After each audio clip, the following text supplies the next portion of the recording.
منور عثمانی اردو انشائیہ نگاری کا ایک معتبر نام ہے۔ ان کا انشائیہ کہانی پیش خدمت ہے۔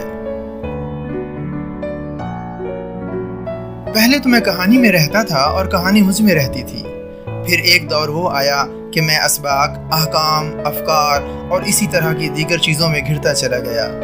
تب کہانی مجھے دور ہی سے دیکھتی، اپنی آنکھوں کی نمی چھپاتی، مجھے پلٹنے کا اشارہ کرتی، لیکن میں اپنے تئیں اتنا مصروف، اتنا معتبر، اتنا بلند تر ہو گیا تھا کہ اس کے نرم لچکیلے بلاوے میری بے نیازی توڑ نہ سکے۔ نہ جانے میری محرومیوں کا دورانیہ کتنا تھا۔ پھر میں پلٹ آیا۔ کہانی کے لبوں پر شکوہ نہیں تھا، کہانی تھی۔ شکوے کے جواب میں کچھ کہا جا سکتا ہے، کہانی کے جواب میں کیا کہا جائے؟ وہ زمانہ عجیب تھا۔ پہل تو ایسا ہوتا کہ میں کہانی کے ساتھ بہت دور نکل جاتا۔ پلٹتے ہوئے کہانی مجھے اس موڑ پر پہنچا دیتی جہاں میں اس سے گھل مل گیا تھا۔ پھر بات آگے بڑھی تو میں کہانی کے ہر گوشۂ عافیت میں کچھ دیر کے لیے بیٹھ جاتا۔ تب کہانی کے گزرے حصے ہوا کے جھونکوں کی طرح میری طرف پلٹتے اور آنے والے موڑ دور ہی سے اپنی خوشبو، چھاؤں اور رنگ ارسال کرنے لگتے۔ کہانی سے سرسری گزرنا کہانی کو کھو دینا ہے، سو اس گزران کی اپنی کہانیاں ہیں۔ کہانی سے گزرتے ہوئے کبھی تو مجھے محسوس ہوتا ہے کہ سلامت ہوں اور آگے بڑھ رہا ہوں، کبھی لگتا ہے کہ ہر سنگین موڑ پر کچھ نہ کچھ ٹوٹ کر بکھر گیا ہوں۔ اختتام پر احساس ہوتا ہے کہ میں پورا بھی ہوں اور ادھورا بھی، کردار بھی ہوں اور قاری بھی، گویا منظر بھی اور ناظر بھی۔ کہانی میں رہتے ہوئے اس سے پرے ہٹنا، بھٹکنا اور پھر پلٹنا بظاہر اسے کھو دینے کا عمل ہے، لیکن حقیقت میں ایسا نہیں ہے۔ یہ کوئی سبق، ہدایت، واعظ، وظیفہ تو ہے نہیں کہ ادھر ادھر ہوئے اور کام سے گئے۔ اچھا، کہانی میں بھی فرق ہوتا ہے۔ کئی کہانیوں میں تو مجھے کئی دن رہنا پڑتا ہے اور ہر دن کے پہر ہوتے ہیں 50,000، لیکن یہ رہنا رکنا نہیں ہوتا۔ کہانی رکنے اور روکنے پر یقین نہیں رکھتی۔ کئی کہانیوں کے زمان و مکان میں کئی اور زمان و مکان جھانک رہے ہوتے ہیں، اور ان سب کی آنکھوں میں بھی ڈھیروں کہانیاں ہوتی ہیں۔ آنکھیں چار ہوتے ہی ہم ان کی آنکھوں میں جا اترتے ہیں، پھر ہمیں بہت دور کے سفر درپیش ہوتے ہیں، اور اگر کبھی واپس آ سکیں تو کہنے سننے کے لیے ہمارے پاس ڈھیر ساری باتیں ہوتی ہیں۔ جبھی تو میں سوچتا ہوں کہ کسی کہانی پر جھٹ سے تبصرہ کرنے والے کیسے باہمت لوگ ہوتے ہیں۔ کہانی کا ساتھ لمحاتی نہیں، یہ بہت دور تک اور دیر تک ساتھ رہتی ہے۔ ایک بار میں نے ایک مختصر اور عام سی کہانی پڑھی۔ اس میں ایک ہستی تھی جو ہر وقت خواب دیکھتی تھی۔ میں اس کے ہر خواب کے ساتھ کہیں سے کہیں نکل جاتا۔ پھر ایک خواب میں بکھری ہوئی چاندنی رات کو تکتے تکتے وہ ساکت سی ہو گئی۔ میں بھی وہاں ٹھہر گیا۔ اس کی حالت یہ تھی جیسے تصویر لگا دے کوئی دیوار کے ساتھ، اور میرا عالم یہ تھا کہ میرا کوئی عالم ہی نہیں تھا، کہ میں ٹھہرا ہوا بھی تھا اور بکھر بھی رہا تھا۔ عجب سفر و حضر تھا۔ خیر، زمانوں بعد وہ سکوت سے کلام میں آئی تو میں کلام سے سکوت میں چلا گیا۔ کیا بتاؤں وہ کہانی کب ختم ہوئی۔ اب جب میں سنتا ہوں کہ مختصر کہانی وہ ہوتی ہے جو ایک ہی نشست میں ختم ہو جائے تو میں اس سنجیدہ بات پر مسکرانے لگتا ہوں۔ کہانی صرف محسوسات کے آفاق سے گزرتی نظر آتی ہے، لیکن وہ اپنا ہر دوسرا قدم امکانات کے طلسم قدے میں رکھتی ہے۔ اتنے جان جوکھوں کا سفر وہ کتنی آسانی سے طے کر لیتی ہے۔ آسانی اس کی فطرت میں ہے، وہ ہمارے ہی نہیں اپنے اندر پھیلے زمانوں، فلسفوں اور کرداروں کے سفر کو بھی آسان کر دیتی ہے۔ سو کہانی زندگی کا محض عکس نہیں، ایک خود مختار سانس لیتا، اثر کرتا اور اثر لیتا وجود بھی ہے۔ اس ثروت مند کو کیا ضرورت پڑی کہ فقط عکس ہو کر رہ جائے۔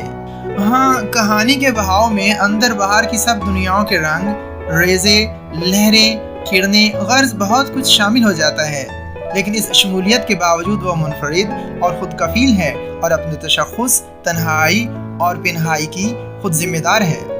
سارے فنون سے ان کا مخصوص پیرایا یا اس کا کچھ حصہ لے بھی لیں تو ان کے پاس کہانی اور نکتہ آفرینی پھر بھی بچ جاتی ہے۔ مصوری سے رنگ، شاعری سے موسیقی، موسیقی سے سر، اسی طرح داستان سے آغاز، ڈرامے سے انجام اور رقص سے کوہرام نکلتے ہی شاید کہانی زیادہ ابھر آتی ہے۔ کہانی پھیلنے، آگے بڑھنے اور آغاز و انجام سے بیک وقت جڑے رہنے، حتیٰ کہ آغاز سے پہلے اور انجام کے بعد کے ابھرتے، ڈوبتے اور پھر ابھرتے زمان و مکان کے سب منظروں سے جڑی ہوتی ہے۔ اسی طرح منوتو کی یکجائی، تفریق اور پھر اپنی اپنی تجرید پر اصرار اور ان سب کے بین السطور میں بکھری محبتیں اس کی پور پور میں صدا مہکتی ہیں۔ کہانی کا کیا پوچھتے ہو کہ کیا ہے؟ منطق توڑ کر کچھ اور منطقیں وجود میں لانا شاعری ہے۔ واقعات کے ٹوٹنے سے جو واقعہ وجود میں آتا ہے وہ کہانی ہے، سو واقعہ جھوٹا یا سچا ہو سکتا ہے۔ کہانی اس امتیاز خیر و شر سے الگ چیز ہے۔ بیان کے حوالے سے دیکھیے تو کہانی کہنا اور چیز ہے اور وقوع نگاری اور چیز۔ وقوع نگار اپنے حساب سے وقوعے کو دیکھتا اور اپنی غرض کے مطابق پیش کرتا ہے۔ کہانی اپنی اندرونی طاقت سے پھیلتی ہے اور اس میں سب زمانے، واقعے، کردار، ذہن، احساس، فلسفے درختوں میں آ کر بیٹھنے والے پرندوں کی طرح خود بخود شامل ہوتے چلے جاتے ہیں۔ درخت میں شامل ہونے والے پرندے نہ درخت کو اپنی ملکیت سمجھتے ہیں اور نہ درخت انہیں اپنی رعیت شمار کرتا ہے، بس پرندوں کو مہمانی اور درخت کو میزبانی سے غرض ہے۔ کہانی کے اندر زمانوں، کرداروں اور فلسفوں کو دیکھنا کتنی دل فریب، خوشگوار اور ٹھنڈی میٹھی بات ہے۔ اس شجرے سایہ دار سے ہٹ کر انہیں زمانوں، کرداروں اور فلسفوں کو دیکھیے، خدا کی پناہ۔ کچھ شخصیات کہانی کی طرح ہوتی ہیں اور کچھ کسی وقوعے کے مانند۔ وقوع شخصیات کسی ایک کمبل کو ہمہ وقت اوڑھے ادھر ادھر سب سے الجھتی پھرتی ہیں، وہ سارے ہنستے کھیلتے زمانے پر اپنا کمبل ڈال دینا چاہتی ہیں، جبکہ کہانی لوگ عجب لوگ ہوتے ہیں، ان کے ظاہر و باطن نمو پذیر رہتے ہیں، سو وہ بدلتے ہیں، پھیلتے پھولتے ہیں، کچھ سے کچھ ہوتے چلے جاتے ہیں، کئی آفاق ان میں ڈھلتے ہیں، وہ کئی کہکشاؤں میں جا اترتے ہیں، لیکن درخت یا کہانی کی طرح وہ جس بیج سے پھوٹے ہوتے ہیں اس سے جڑے رہتے ہیں۔ کئی رنگوں کے باوجود ان کا کوئی ایک رنگ بنیادی ہوتا ہے، یہ اور بات کہ اس بنیادی رنگ میں بھی دھنک اتری ہوتی ہے۔ کہانی لوگ اپنی تقدیس، معابی اور دوسروں کی تحقیر گزاری میں مبتلا نہیں ہوتے۔ دراصل یہ ان کا مسئلہ نہیں ہوتا، ان میں درختوں کی روح ہوتی ہے، حسن، ترنم، خوشبو، نوازش، تحرک، سو ان کا سایہ بھی لہلہاتا ہے۔ دنیا میں دو تہذیبیں ہیں، دیوار کی تہذیب اور درخت کی تہذیب۔ کہانی میں کوئی بھی دیوار نہ ہو تو اچھا ہے، پڑھنے سننے والے دور تک دیکھیں، دور تک سنیں اور دور تک نکل جائیں، ساری فضا کو محسوس کریں اور فضا سے باہر بھی جھانک سکیں۔ جیسے درخت کو جہاں سے بھی دیکھیں، نظریں پتوں، شاخوں، پھلوں اور پھولوں میں سے گزرتی چلی جاتی ہیں، کہیں نہیں رکتی کہ آسمان کی نیلاہٹ ہی نہیں، افق پار کی سرخیاں بھی ان کی منتظر ہوتی ہیں۔ درخت کی دلچسپی صرف اپنے وجود ہی سے نہیں، ساری آب و ہوا اور تمام حاضر و غائب فضا سے ہوتی ہے۔ پرندوں کے آنے جانے سے وہ سارے جہان کی خبروں، رنگوں اور گیتوں سے بھی بھر جاتا ہے۔ جب وہ حضرت انسان کو پا لیتا ہے تو اس پر وجد کی کیفیت طاری ہو جاتی ہے۔ درخت کے نیچے بیٹھے شخص کا مراقبہ اصل میں درخت کا مراقبہ ہے اور اس کے نتیجے میں حاصل ہونے والا نروان درخت کا نروان ہے۔ سو جب درخت کٹتے ہیں تو سارا عالم روتا ہے اور جب درخت کاٹنے والے اپنی نروانیت اور عرفانیت کا اعلان کرتے ہیں تو پورا جنگل ہنستا ہے۔ خیر، بڑی کہانی وہ ہے جو درختوں کو فلسفے میں داخل کر دے اور فلسفے کو درختوں میں۔ درخت، فلسفے اور کہانی کی ابتدا بیج چٹکنے سے ہوتی ہے۔ بیج اپنے امکانات میں گمسم پڑا ہوتا ہے، اسے کیا خبر کہ وہ کیا ہے، اور اسے کیا معلوم کہ وہ اپنے نامعلوم سے نکلے گا تو معلوم و نامعلوم دونوں کس طرح اپنے ظہور میں دلچسپی لینے لگیں گے۔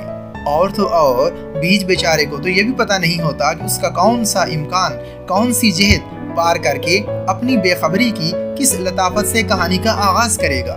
بیج میں سے قصہ ہائے سرسبز پہلے برآمد ہوتے ہیں، اس کی خود شناسی اپنے پر بعد میں کھولتی ہے، دیگر مراحل شوق اور مسائل تصوف بہت بعد کا قصہ ہے۔ یہ اور بات کہ آگے چل کر پھر وہ مقام آ جاتا ہے کہ کہانی، درخت اور فلسفہ دوبارہ گمسم ہو جاتے ہیں، بس جو بھی حسن اور حیرت سے دوچار ہوا وہ ویسا ہی ہو گیا جیسا کہ وہ تھا۔